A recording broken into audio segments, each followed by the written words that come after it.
Time for Here's the Deal. Lots to talk about. Jay Warenga, Dara Parker, and Lee Checkstead joining us. And we're starting off with the Senate scandal. And I want to play you guys a clip. I don't want to play you guys a clip. No. It's been on repeat all day. Yeah, so. exactly. So yeah, dive in. The Prime Minister responded to Mike Duffy today, and Pamela Wallin spoke out. Your thoughts, Dara? I love the new soap opera in Ottawa. Yeah. It's amazing. Yeah, I've been stuck to the radio, TV over the last 24 hours. I couldn't believe how directly both Senator Wallin and Senator Duffy responded to what's been happening. Right, but you know what that speaks to? Their entire careers in the media. Quite frankly. Yes, Exactly. two professional journalists. Yes. But I think that also speaks to if they can call out this stuff, they must have other stuff to back up what they're saying right now. And I'm looking forward to that coming up. Well, we'll see if that is the case, but I mean, they've gone from the journalism side to the politician side, and you know, politicians are very good at just blowing smoke and putting things out there, and you know, it really goes to addressing the whole situation of how we're dealing with having what should our Senate be in Canada? For sure. I mean, what should it be? Well, and I have to say, you know, I was not so many weeks ago sort of all smug because we were Canadian and we've got this great system, and look at you guys south of the border. And what did we do?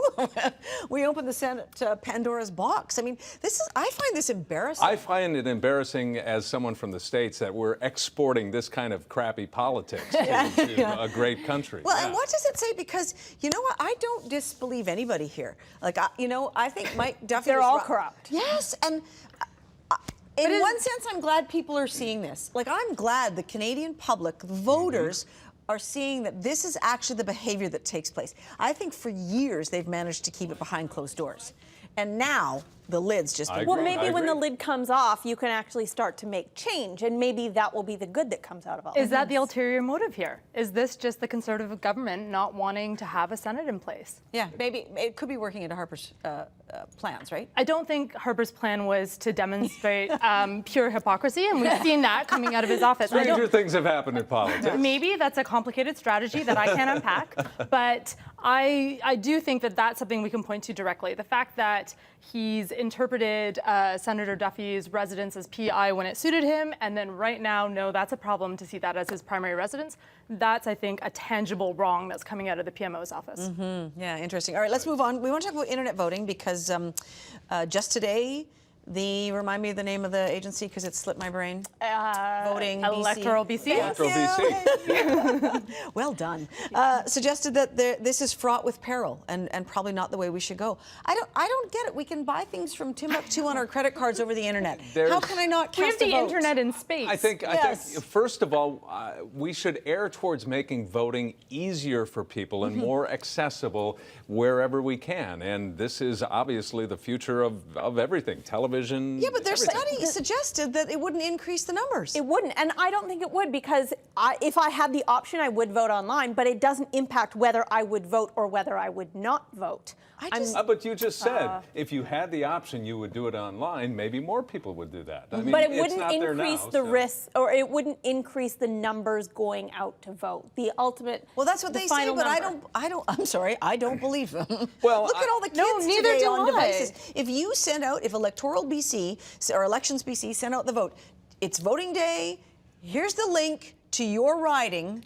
Please cast your ballot. And I think, again, this is one of those, I think it's probably good to pursue opening up voting and making it as accessible and easy as possible, but there are issues with it, obviously, with the internet. But, you know, south of the border, there are a number of states that have, and there's mail-in voting and things like that, that in some places it has helped increase the turnout, and sometimes it hasn't. I don't think there's a panacea for all of it. I don't think it's a good idea if people are simply going to vote for the sake of voting, because then you get a whole lot of people who don't know what they're talking about casting a vote for the name they like or the first name there. Yeah, but that happens already.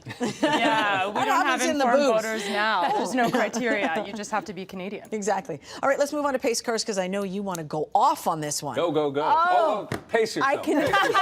I can feel the condescension coming from the driver with a sign in their window already. I'm better than everyone else because I'm driving the speed limit. Do they also I have a want them to baby on stop. board sticker? Probably.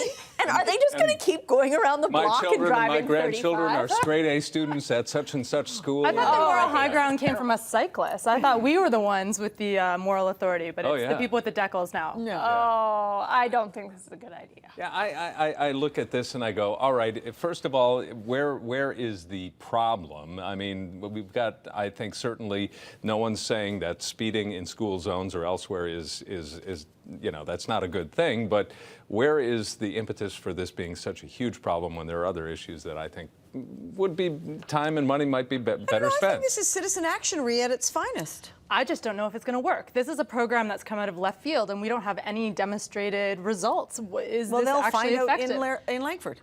Yeah, but are there unintended consequences? I like some of the points raised earlier about is this going to incite further road rage? I just think it's a little bit dangerous with no, baseline data to jump into this. We're trying all these different things. I think I remember seeing something in the EU. I think it was in Drachten in the Netherlands, where they basically took away all the stop signs, all the stop lights, everything, and just let people interact on the roads together. How did that go? It actually went very well. It demonstrates safer results. There's a few Yes. towns in Germany that have done it where Yes. they take away all signage and people are incentivized to be more cautious, more aware. And hence they are, and things have actually improved. So Right. maybe get rid of all the decals. Wow, we're going to float that tomorrow as our top story. All the signs, all the lights, they're gone. Dara Parker, Jay Waringa, and Lee Chexta, thanks for chiming in tonight. That was fun. Are there enough paramedics working in Metro Vancouver? Could ambulance response times be improved? We're talking to the union and the BC Ambulance Service next.